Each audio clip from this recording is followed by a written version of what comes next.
Telugu Desam party అధినేత మహానాయకులకు మా ప్రియమైన 27వ డివిజన్ ప్రజలకు మా శ్రేయోభిలాషులకు స్నేహితులకు ఉగాది రంజాన్ మరియు శ్రీరామనవమి శుభాకాంక్షలు.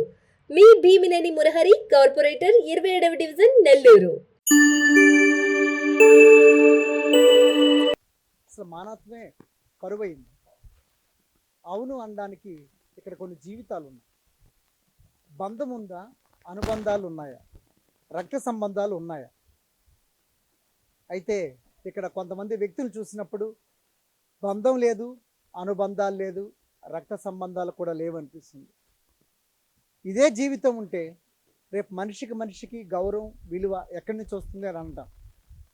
ఒక మనిషిని జీవితాంతం మనం వాళ్ళకి తోడుండాలి అనుకుంటాం. భర్త భార్యకి తోడుండాలి అంటారు. తల్లిదండ్రులు వృద్ధాప్యం వరకు బిడ్డలు చూడాలంటారు. బిడ్డల్ని ఎదిగేంత వరకు తల్లిదండ్రులు చూడాలి అంటారు. అయితే కాలక్రమేణా ఇలాంటి విలువలు నశించిపోతున్నాయి.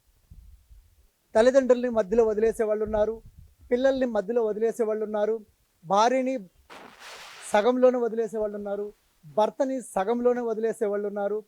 ఇలా జీవితాల్లో సతమతం అయిపోయి ఎవరికి వాళ్ళు డిసిషన్ తీసుకుంటున్నారు. అయితే వీటన్నిటికీ కారణం ఏంటి?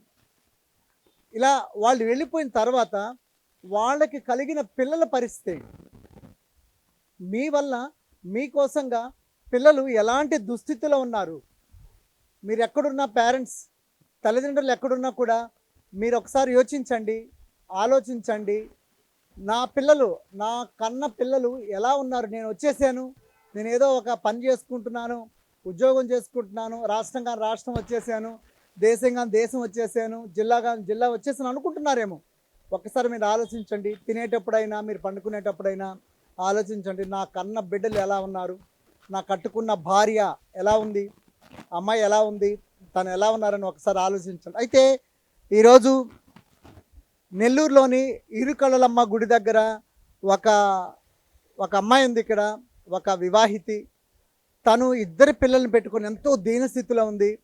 సో తనకి ఇలాంటి దుస్థితి ఎందుకు కలిగింది? ఎలాంటి కారణాలు ఉన్నాయి? అసలు నిజమైన కారణాలు ఏంటి? సమాజం ఎంతకాలం నుంచి ఇక్కడ ఉంది? చూస్తూ కూడా 2 బిడ్డల్ని సమాజం పట్టించుకోలేదా? లేకపోతే తన భర్త పట్టించుకోలేదా? భర్తకు సంబంధించిన వాళ్ళు లేరా? ఆ అమ్మాయికి సంబంధించిన సైడు వాళ్ళు లేరా? ఇవన్నీ కూడా తెలుసుకుందాం కూలంకుషంగా. సువర్ణ టీవీ మీకు మంచి కథనాలు అందిస్తుందండి. ఇలాంటి వారు గుర్తిస్తే తప్పకుండా మీరు మానవతా దృక్పథం, మానవ సేవే మాధవ సేవ అండి, గుర్తుపెట్టుకోండి. మనం డైరెక్ట్గా వెళ్ళి గుడుల్లోకి వెళ్ళి, ఆలయాల్లోకి వెళ్ళి లక్షల రూపాయలు, వేల రూపాయలు, కోట్ల రూపాయలు బంగారు, వెండి ఇవన్నీ వేయడం కంటే కూడా ఇలాంటి వారిని ఒక పూట అన్నం పెట్టి, ఒక పూట ఆశ్రయం ఇస్తే వాళ్ళకి జీవితాంతం వాళ్ళు గుర్తుంటారండి. దేవుడు కూడా, భగవంతుడు కూడా మిమ్మల్ని ఆశీర్వదిస్తాడు.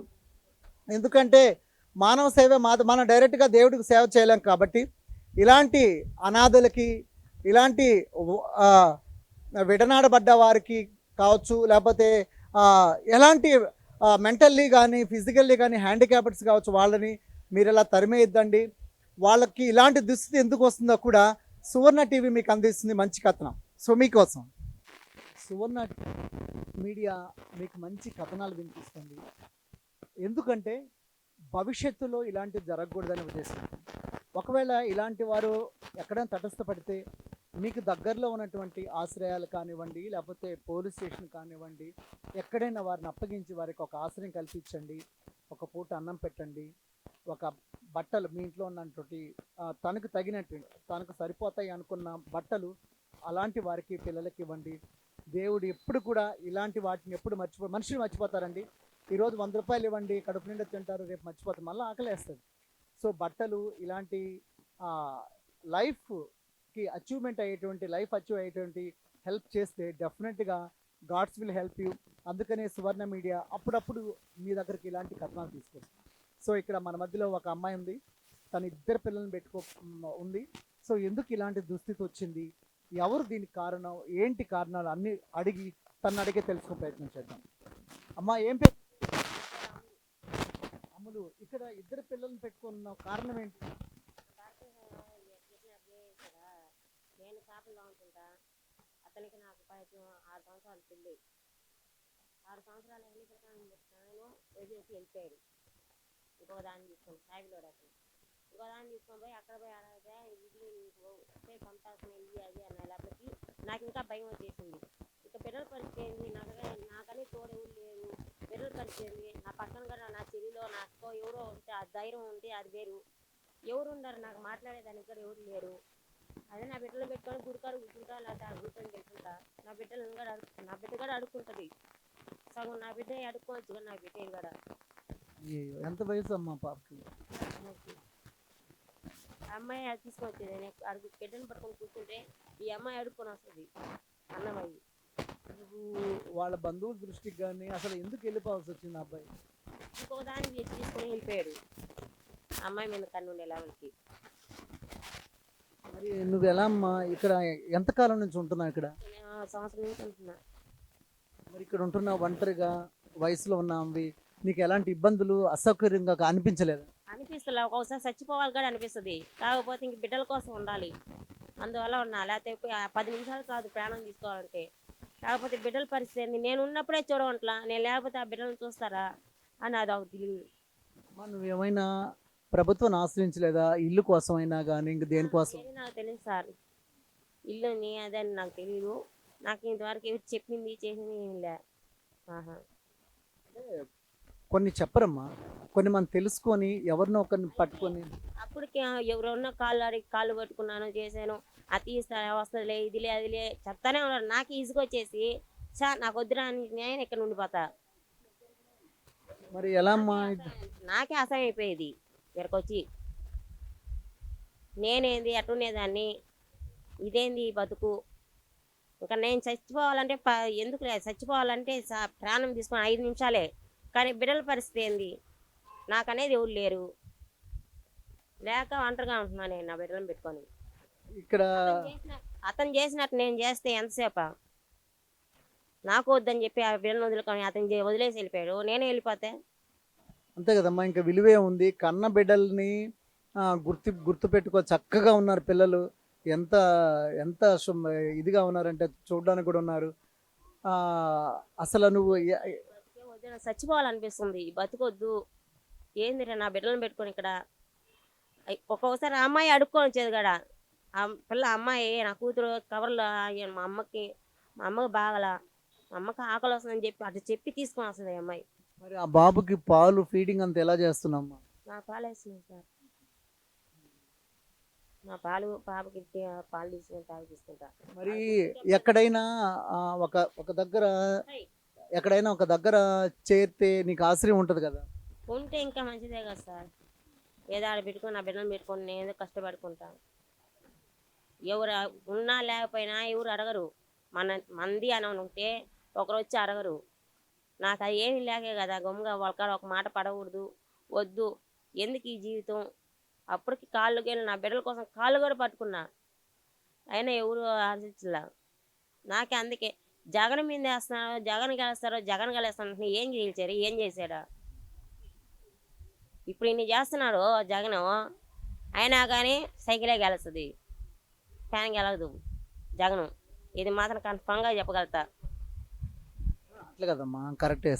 సైకిల్ ఎవరు మంచి పనులు ఎవరు ప్రజలు కాదని ఇస్తే వాళ్ళు గెలుస్తారు. మేలు అనిపిస్తుంది. సైకిల్ తెచ్చినప్పుడే 5 రూపాయలు వేసిన అన్నం పెడుతున్నారు, ఏదో ఆ బిడ్డలు వచ్చినా ఏదో ఉండిపోయాయి. ఇప్పుడు అది కూడా తినేదానికి నీళ్ళు కూడా దొరకట్లేదు సమ్మన్గా. అంటే అవును, అప్పుడైతే అన్న క్యాంటీన్లు ఉన్నాయి, ఒక 5 రూపాయలకి భోజనం దొరికితే ఒక 10 రూపాయలు ఇస్తే ఇద్దరు ఒక ముగ్గురు తినేయచ్చు. అలాంటిది ఇప్పుడు అది కూడా ఎవరైనా వస్తే ఇస్తే తినాల్సిందే, లేకపోతే ఆ బిడ్డలు పట్టుకొని పస్తుండాలి. నేను నీళ్ళు తాగున్నా, ఆ బిడ్డలు ఉంటారా? వాళ్ళకి కూడా ఒక్కొక్కసారి నీళ్ళు తాగిపించి పండేస్తున్నా డబ్బులు లేక. రాత్రుల్లో ఎక్కడ ఉంటావమ్మా? ఇక్కడే ఉంటావు? గుడికాడే గేట్ ఉంది కదా, అక్కడే నేను లేదు. పొగులైతే ఇక్కడ ఉంటా, నైట్ అయితే అడుగుంటుంటా. నాతో పాటు ఆ ముసలి వాళ్ళు నాతో పాటు కూర్చొని ఉంటారు. ఇప్పుడు నువ్వైతే ఎక్కడైనా పని ఇస్తే పని చేసుకోగలవు, కానీ పిల్లల పరిస్థితికి ఆలోచిస్తున్నావు. బిడ్డలను పట్టుకునే వాళ్ళు ఎవరు ఉన్నారు? ఈ అబ్బాయి అంత అయినా కూడా ఎట్లా చేసుకోవచ్చు. అసలే ఈ అబ్బాయి అసలుకే నేను లేకపోతే అసలు ఉండరు. ఇంకా పక్కన పిల్లకాయలు వాళ్ళేమనుకుంటారు, పని చేస్తుంటాం, మా పిల్లకాయలు సతాయిస్తున్నారు ఇది అది అని గబకన వాళ్ళు ఆ మాట అంటారు. పిల్లకాయని పట్టుకుని ఉన్నా సరేలే సార్ ఏదో ఒకటి చేసుకుంటాలే సార్ ఏదో నా బతుకు తీరి నా బిడ్డలకి నాకు అని చెప్పి ఏదో అనుకుంటుంది. ఎంతమంది కాళ్ళు పట్టుకున్నా కానీ ఏం చేశారా? ఈ బతికెందుకురా అనిపిస్తుంది. అంటే ఇక్కడ అన్యాయం చేసింది నీ భర్త నిన్ను మోసం చేసాడని చెప్పచ్చు. ఎందుకంటే నిన్ను కడవరకు చూడాల్సిన నీ భర్త, నిన్ను కడవరకు కష్టం వచ్చినా నష్టం వచ్చినా నిన్ను ఆదుకోవాల్సిన నీ భర్త, తన రక్తంతో పంచుకొని పుట్టిన బిడ్డలను చూడాల్సింది నీ భర్త విషయంలో నువ్వు ఫెయిల్యూర్ అయ్యావు. నీ నీ నీ భర్త నిన్ను చూడాలి. ఇప్పుడు అతను ఎక్కడున్నాడు తెలుసా? తెలుసు, జెండా ఇది అతను ఉండేది. నువ్వు ఎప్పుడైనా అక్కడికి వెళ్ళి తను అడిగే ప్రయత్నం చేసావా? చేశాను. ఆయన నాకు ఒక్కనానికి పక్కన వచ్చి ఏంది ఆ బిడ్డల పరిస్థితి ఏంది, ఆ అమ్మాయి కదా కాకపోయినా ఆ బిడ్డల పరిస్థితి మాట్లాడచ్చు కదా, ఇది కదా అది కదా చాలా మంది మాట్లాడారు కదా ఆయన. కానీ ఒడిగి డబ్బు ఇచ్చి అట్లా మళ్ళీ చేసుకున్నాడు. కనీసం నెలకి ఒక 5,000 2,000 ఇస్తే కూడా నువ్వు ఏదన్నా ఒక 1,000 రూపాయలు ఇల్లు తీసుకొని కూడా ఉండొచ్చు. అది ఇచ్చే వాళ్ళు కూడా లేరు కదా సార్, అది లేకే కదా. సరేమ్మా, ఇప్పుడు ప్రభుత్వం ఒంటరి మహిళని పెట్టింది. దానికి మీరు నేను కొన్ని లీడ్స్ చెప్తాను, దానికి మీరు అప్లై చేసుకుంటే ఒంటరి మహిళకి కొంత పెన్షన్ కూడా ఇస్తారు. సో దాని రూల్స్ ఏంటి, దాని రెగ్యులేషన్స్ ఏంటి కూడా మీకు ఇంకొకసారి వచ్చినప్పుడు చెప్తాను. కాకపోతే ఇద్దరు బిడ్డల్ని చూసుకోవడం అనేది మాత్రం చాలా కష్టమైన పని. అయితే ఇక్కడ వాళ్ళు ఎవరైనా నీకు హెల్ప్ చేస్తారు? ఏమని హెల్ప్? అంటే ఇక్కడ ఎవరైనా రామ్మాను ఒక పూట అన్నం పెట్టడం కానీ ఇక్కడ వాళ్ళు అంటే ఇరుగు పొరుగు వాళ్ళు పిల్లకాయలకి పెడతారు పాప, మనం అబద్ధం చెప్పకూడదని. నాకు లేకపోయినా బిడ్డలకు పెట్టి అని చెప్పి వాళ్ళు తినే ముద్దలు కూడా పెడతారు ఇక్కడ. అందుకే ఇన్ని రోజులు ఉన్నా నేను ఇక్కడ. నేను వచ్చిగా సంవత్సరం పైన అవుతుంది ఇక్కడికి వచ్చి. అదే పెట్టమంటే ఇక్కడ బిడ్డలను పట్టుకొని ఎప్పుడో చచ్చిపోయి ఉంటారు కదా, ఆకలికి ఉండలేక. మన వల్లే కావట్లా ఆకలి, ఒకరోజు అన్నం తినకపోయినా తెగిపోయినా కడుపులో పని అది ఇదని ఆ బిడ్డలు ఉంటారా? అది. సో చూశారు కదండి, కట్టుకున్న భర్త, కన్న తల్లిదండ్రులు, తోబుట్టువులు వీళ్ళంతా ఏమయ్యారు కష్టం వచ్చినప్పుడు? నేనేమంటున్నానంటే కష్టం వచ్చినప్పుడు తోబుట్టువులు ఉండాలి, అన్నదమ్ముళ్ళు ఉండాలి. సో తను ఇలాంటి దీనస్థితికి వచ్చినప్పుడు తన భర్త కూడా వేరే ఇంకొక అమ్మాయితో పాటు సహజీవనం చేస్తున్నాడని తను చెప్తుంది. సో ఇలాంటి కథనాలు వింటుంటే మాత్రం నిజంగానే బాధ కలుగుతుంది కూడా.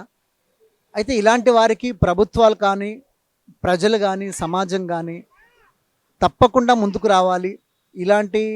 ఈ వయసులో అమ్మాయి ఇక్కడ ఒంటరిగా ఉంటుందంటే మాత్రం చాలా కష్టమైన పరిస్థితి అని చెప్పుకోవచ్చు. కాబట్టి చూస్తున్న మీరు కూడా మనలో ఒక మార్పు రావాలి. మనం మారితే అవతల వ్యక్తి కూడా మారుతారు. First of all we have to change. మనం మారాలి ఫస్ట్, ఆ తర్వాత అవతల వ్యక్తి మారుతారు. మనం మారకుండా నేను మారిపోయానంటే కాదండి. సో ఇలాంటి జీవితాలు చాలా ఉన్నాయి. ఎందుకు ఇలాంటి దుస్థితి రావాల్సి వచ్చింది? కట్టుకున్న భార్యే, ఆమె రంభ అవ్వచ్చు, ఆమె ఊర్వశి అవ్వచ్చు, ఆమె మేనక అవ్వచ్చు. అట్లా ఊహించుకోవాలి. తన భర్తే హీరో అనుకోవాలి, నా భర్తే పెద్ద నాయకుడు అనుకోవాలి, నా భార్య పెద్ద అందగత్తె అనుకోవాలి.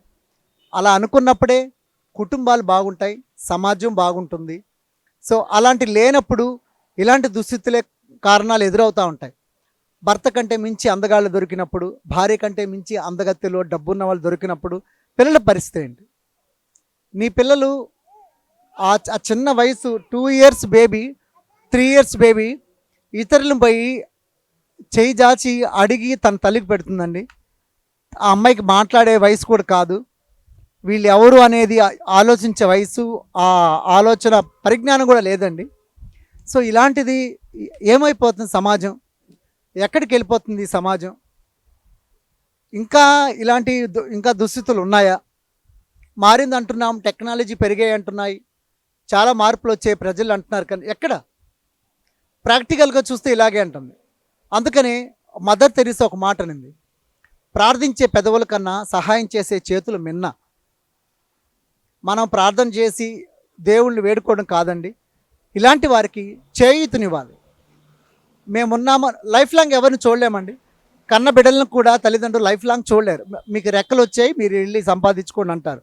కనీసం వాళ్ళకి ఒక స్వల్పమైనటువంటి సహాయాలు చేస్తే మాత్రం తప్పకుండా ఇలాంటి దుస్థితి ఏ చెల్లికి రాకూడదు, ఏ అక్కకి రాకూడదు, ఏ అమ్మకి రాకూడదు. నిజంగా అమ్మాయిని చివరిగా కొన్ని మాటలు అడిగి తెలుసుకుందాం. తను ఏం చేయాలనుకుంటుంది పిల్లల కోసం, తన భర్తలాగే ఇలా చేస్తే పిల్లల పరిస్థితి ఏంటి, ఇవన్నీ కూడా చివరి మాటలు తను అడిగి తెలుసుకుని ప్రయత్నించేద్దాం. మీకు ఎప్పుడైనా భవిష్యత్తులో నా భర్తలాగే నేను చేస్తే ఎలా అని అనుకున్న ఆలోచన నీకు వచ్చింది?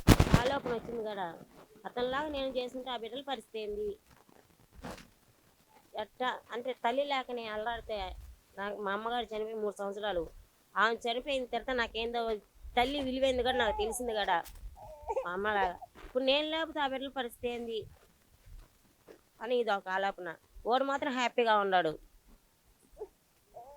నన్ను వేసి ఇప్పుడు తనకి ఈ విషయం తెలిస్తే తన పక్షాన మీరేం కోరుకుంటున్నారు అబ్బాయి దగ్గర నుంచి?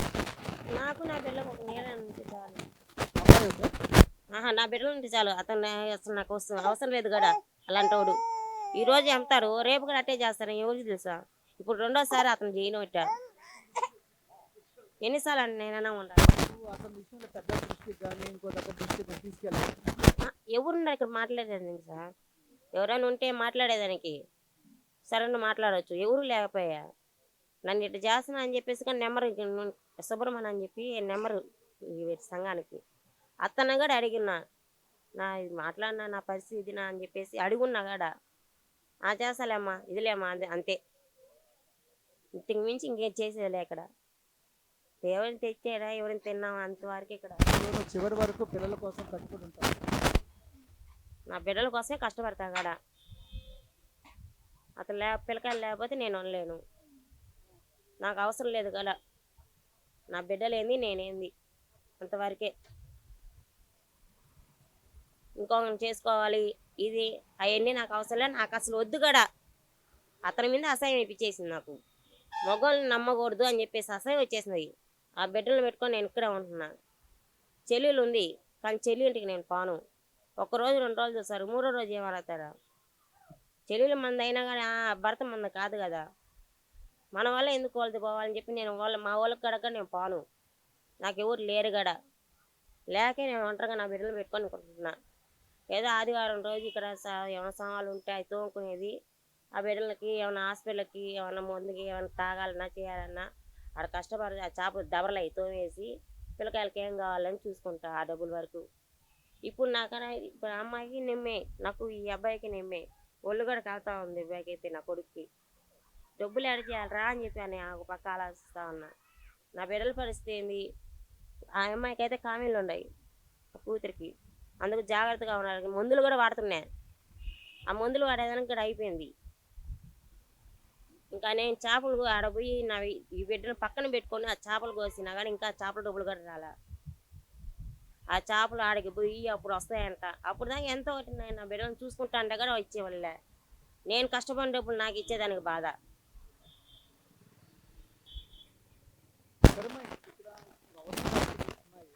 వాళ్ళకి నిమ్మంటున్నావు, కామెర్లు అంటున్నావు, ఒకసారి గవర్నమెంట్ హాస్పిటల్ చూపించి ఆ ప్రయత్నం చేస్తాను.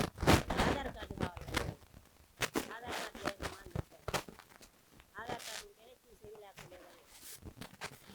ఆధార్ కార్డుకి చూపించిన దానికి ఎక్కడ హాస్పిటల్కి తీసుకోపోతుంది, లేకపోతే లేదు అని అంటున్నారు.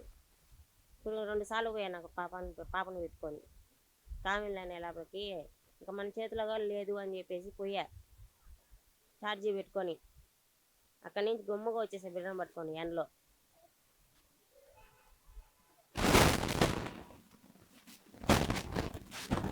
ఓకే, చూశారు కదండి ఒక మనిషికి ఎంత విలువ ఉంది, కుటుంబం ఉంటే ఎలాంటి భారం. తన 2 బిడ్డల్ని, ఒక అమ్మాయికేమో 2 years, ఆ పాపకేమో కామెర్లు చూపించుకోవడానికి స్తోమత లేదు. అసలు తన భర్తకి పిల్లలు గుర్తు రారా అనిపిస్తుంది నాకు. కనీసం అన్నం తినేటప్పుడైనా నా బిడ్డలు ఎక్కడున్నారు అనేది గుర్తు రారా? ఎందుకు మానవత్వం లేకుండా, మనసు లేకుండా జీవించడం? వాళ్ళు చనిపోయినట్టే అండి లెక్క. తప్పకుండా మంచి మనసు కావాలి ప్రతి మనిషికి. మనసు లేకపోతే మనిషి ఎలా ఉన్నా వేస్ట్ అండి. ఎలాంటి లక్షలు విలువ చేసే బట్టలు వేసుకున్నా, బంగారం వేసుకున్నా మనసు లేకపోతే కష్టం. సో ఇదండి చివరిగా మీకు సువర్ణ మీడియా అందిస్తున్న మంచి కథనం ఏంటంటే, ఒక ఎగ్జాంపుల్, మీరు ఎప్పుడు కూడా కుటుంబాన్ని వదలదు. కుటుంబాన్ని వదిలితే బిడ్డలు ఎలా కృంగిపోతారు అనేది మీకు దృశ్యపూర్వకంగా నేను మీకు చూపించాను. ఆ పాప 2 years అప్పుడు, బేబీ అప్పుడు అమ్మాయి భిక్షాటన చేస్తుంది. మా అమ్మకి అన్నం పెట్టండి అని అంటుందంట. ఇంకా విచారకరం, చాలా దీన స్థితి కూడా. అలాంటి పరిస్థితి ఏ కుటుంబానికి ఎవరికి కూడా రాకూడదు. సో ప్రభుత్వాలు, ఒకవేళ ప్రభుత్వం దూరంగా ఉన్నా కూడా ఈ ఈ ఏరియాలో ఎవరైతే నాయకులు ఉంటారో, ఎవరైతే ప్రజాప్రతినిధులు ఉన్నారో, ఎవరైతే మానవత్వం ఉందో వాళ్ళు మాత్రం కంపల్సరీగా వాళ్ళు రెస్పాండ్ అవ్వాలి. ఇలాంటి వారి కోసమే కదా ప్రభుత్వాలు ఉండేది, ఇలాంటి వారి కోసమే కదా మనము పని చేయాలనేటువంటిది. ఉన్న వాళ్ళకి ఇస్తే కాదండి, లేని వారికి ఇస్తే మాత్రం దేవుడు ఖచ్చితంగా మిమ్మల్ని ఆశీర్వదిస్తాడు. సో ఇదండి ఇవాల్టి కథనం. కెమెరామెన్ కోటితో మీ హేమంత్.